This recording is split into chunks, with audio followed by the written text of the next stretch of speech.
Hello everyone, my name is Monika. Welcome back to Monika's English Motivation.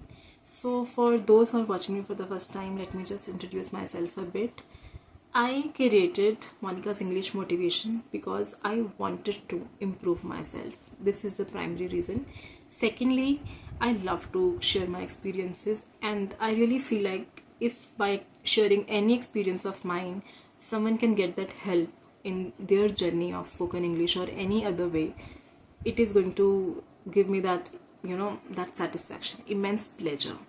So that is the reason behind creating my YouTube channel. So in this video I am going to share with you something related to my spoken English journey.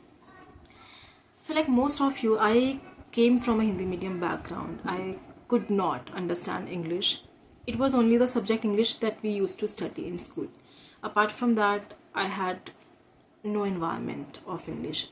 At home, I have seen my mom to be very interested in the language. She knew some words and she tried to teach those words to us. So I knew that, okay, she is fond of this language. But personally, I never realized that this language has such a wide role in globally.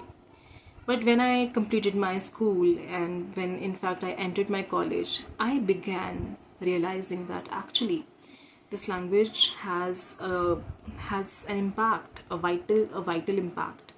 I got to see some trainers. Their personalities were very different, very loud. Even if they did not speak anything, they seemed very fascinating to me. I wanted to be like them, and I urged to develop a personality like them. And of course, spoken English was one of the elements, right? But when I was growing up, I developed a lot of negative beliefs. I was not confident about the way I spoke. I was not confident about my childhood story, because I changed many schools when I was a child, and my schools, I have been into schools which were below average.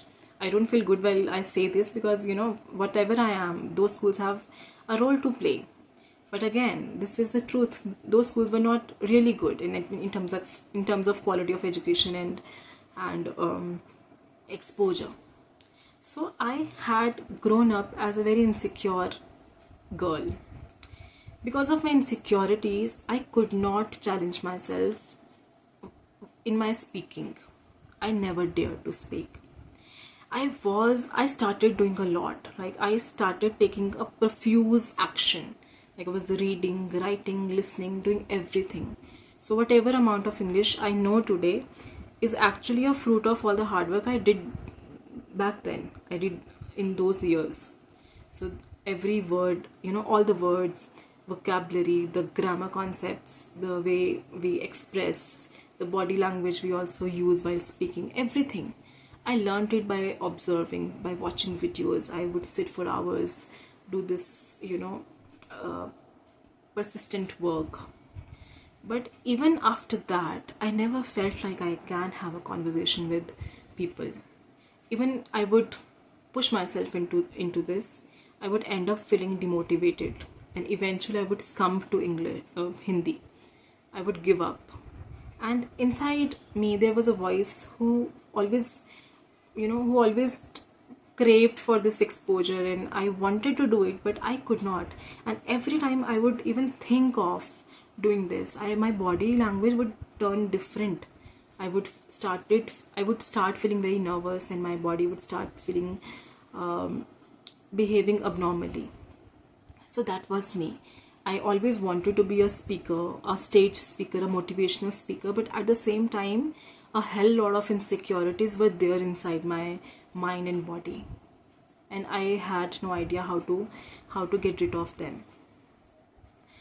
But let me be honest with you, as recent as 2 years, I started changing my self-dialogue. I started my spoken English journey maybe a few months back. I had taken some efforts periodically, which really helped me, which tremendously helped me to improve my communication skills, but I'll talk about them later.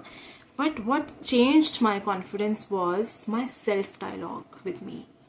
I started counseling myself that it's not a big deal. It's just language. Your fears are not real. So let them fade. I asked myself these questions, that are your fears worth your life?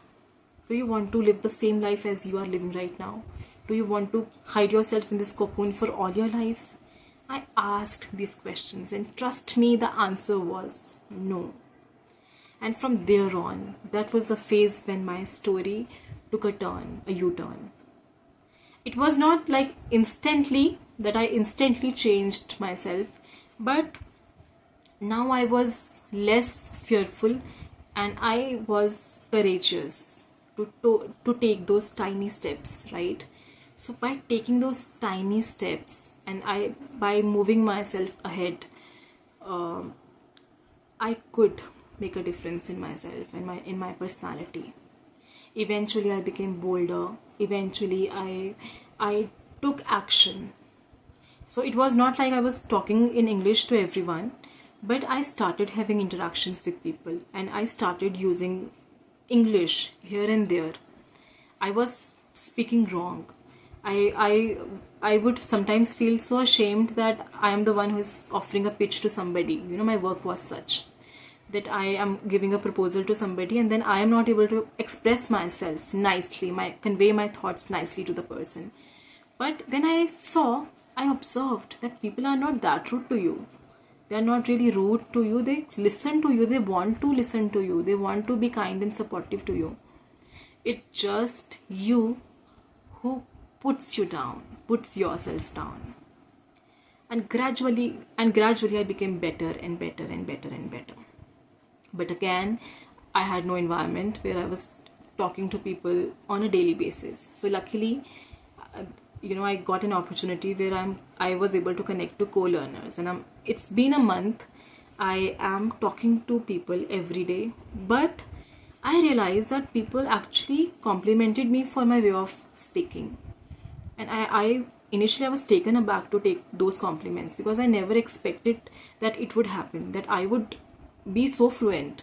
Like, I'm not saying I'm perfect, but I never expected only this much from me. But once I started doing and the compliments I received, it changed my perception even more. So now I'm like, okay, it's the magic is just your confidence. And when did it all start? When I actually invaded the seed of confidence in my personality, in my mind, in me, 2 years back. The story changed from that point. Earlier, I cannot imagine talking to someone in English. I cannot imagine expressing myself to people out in the world. I was so fearful. But I think the difficult part is that you don't believe in yourself. You always radiate this energy to the other person that I'm not confident, that I cannot do this, I'm not good enough. I'm not good enough if I'm not able to speak this language. But it doesn't matter. This language will always be your second language. So you don't have to over-respect it and you don't have to underestimate yourself. So I think we as human beings have to position things in right manner. We overvalue English. Don't do it. I did it. It's okay that you're fond of this language. It's okay that you love this language. But it's not bigger than you. The fears related to it are not bigger than you. After all, you are a blessing. After all, you are a precious gift and you can do anything that you want to. You're capable of doing anything that you want, right? But we stop ourselves by thinking this shit, by developing this negative mindset, negative beliefs. So if you are holding on to any such belief which is actually stopping you, which is actually holding you back from going forward, from moving forward, drop those beliefs. Just drop them. And it's not as difficult as you think. We suffer more in reality. We suffer more in imagination than reality. We keep thinking about all the negative things, and then these things start scaring you, they start intimidating you. But in reality, speaking English is not as tough. It's not rocket science. Nothing is as tough as you imagine it to be. That's all. So I hope this video helps. Thank you so much for watching me patiently. Thank you so much.